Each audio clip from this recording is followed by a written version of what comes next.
This video is going to be about joining clay. And specifically, this is going to be joining wet clay to wet clay. So I'm going to give you 3 different methods that we use to join clay and explain why we're doing them. Okay, so the first thing I'm going to show you is the standard slip and score method. This is what you've been taught since you were a little kid. And we teach kids and beginners how to do this method because it's very reliable. You're going to create a nice solid joint, especially if it's something that's structural. So if it's something that you're building to be the sides of a container or a sculpture, then this is going to be very sturdy and reliable. So what I'm doing first is I'm scoring. I'm going to show you what that score mark looks like. It's very rough edges. It's like a cross hatching when you're drawing, and it's got a lot of mark in there because it's going to create like a grip. It's almost like Velcro. So what I do after that is I'm going to take some slip, and in this case I'm going to go pretty heavy with the slip. Try to keep it applied neatly.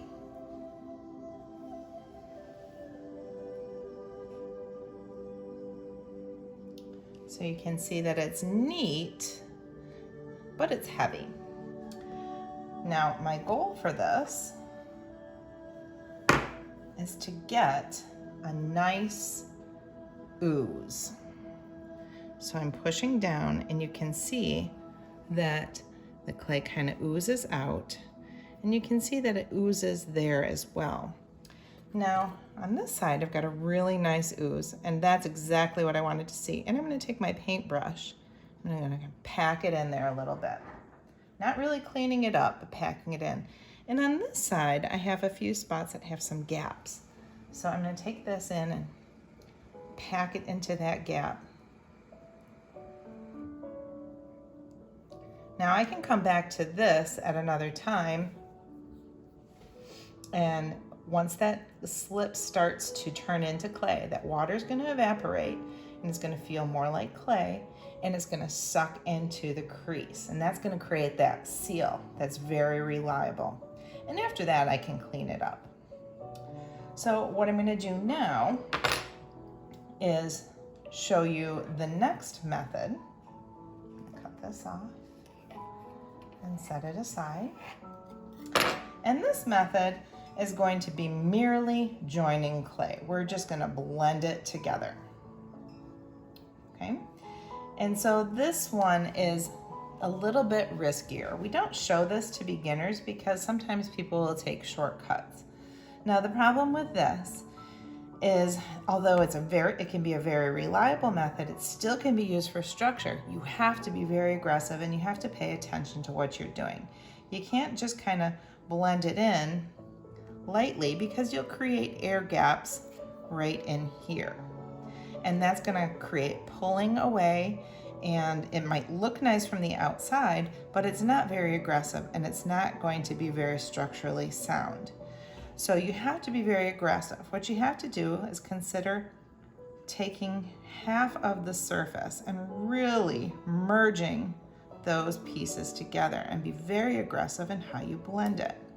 And this is a great way of blending clay, especially if you're doing some coil pots and you don't want necessarily the structure of the coil to show, but you just need to have clay get put together. It works great. Now you can even see that on the outside, you may choose to leave that joint show, but you know that those 2 pieces of clay have been bonded together just through pressure.